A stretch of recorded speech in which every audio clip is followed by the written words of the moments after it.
अब projectile motion start करने वाले हैं। Projectile motion motion in 2 dimension का एग्जांपल है। तो ये 1 डायमेंशनल 2 डायमेंशनल मोशन ये सब क्या होता है, कैसे पता करेंगे, वो सब पहले हम सीख रहे हैं।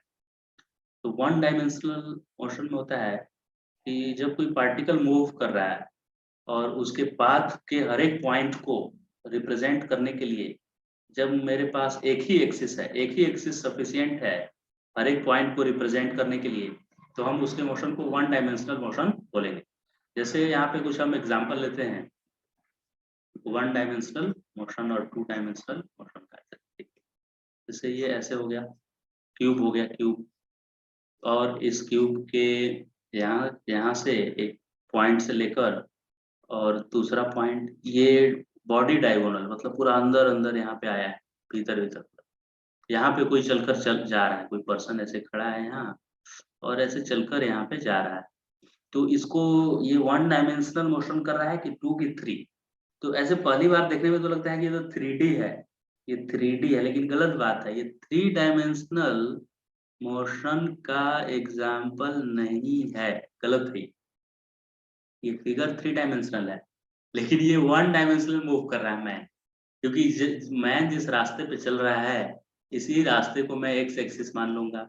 तो इसके किसी भी पॉइंट को रिप्रेजेंट करने के लिए मुझे एक ही एक्सिस सफिशिएंट है। मुझे वाई जेड से मतलब ही नहीं है किधर वाई है किधर जेड है। तो ये 3 डायमेंशनल नहीं है, ये 1 डायमेंशनल मोशन का एग्जाम्पल। तो कैसे पता करते हैं कि 1 डायमेंशनल मोशन है कोई कि 2 डायमेंशनल है? तो आप उसको थोड़ा देर मूव करने दीजिए। जो भी मूव कर रहा है उस पाथ पे, कार मूव कर रहा है कि मॉस्किटो है कि मैन है, जो भी मूव कर रहा है उसको थोड़ा टाइम दीजिए मूव करने के लिए।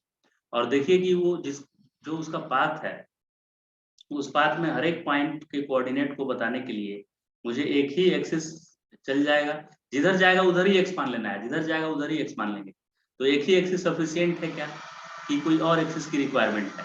अगर एक ही एक्सिस सफिशिएंट है तो उसको 1 डायमेंशनल मोशन बोलेंगे। जैसे कि ये 1D का एग्जांपल हो गया, दिखने में लग रहा था 3D।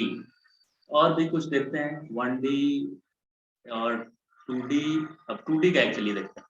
जैसे अगर मैं एक बॉल को ऐसे थ्रो करूं इधर ऐसे, तो जिधर मैं थ्रो करूंगा उसको, उस पाथ को ऐसे स्ट्रेट लाइन बना दूंगा।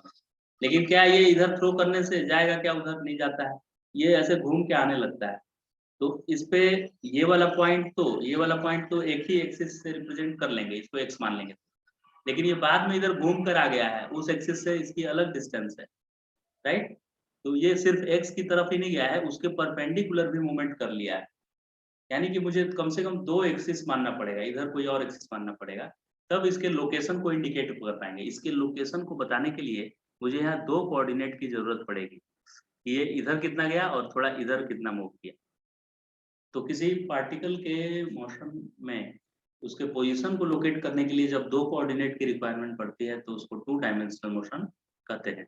और वैसे ही जब मॉस्किटो रूम में होता है वो 3D में करता है, क्योंकि उसके पोजीशन को लोकेट करने के लिए अभी इसका पोजीशन कुछ है, तो कुछ देर के बाद पोजीशन में खाली 2 ही कोऑर्डिनेट नहीं होता है, क्योंकि वो वॉल पे थोड़े चलता है। लिजार्ड 2 डायमेंशन में चलता है वॉल के ऊपर, लेकिन मॉस्किटो 3D में मूव करेगा, तो उसका तीनों पॉइंट बताना पड़ेगा, राइट? तो ये एग्जांपल हो गया 1D का, और प्रोजेक्टाइल एग्जांपल है 2D का, और एक random moving mosquito in space is example of 3 dimensional motion. तो ये इस तरह से हम 1D 2D 3D कर सकते हैं।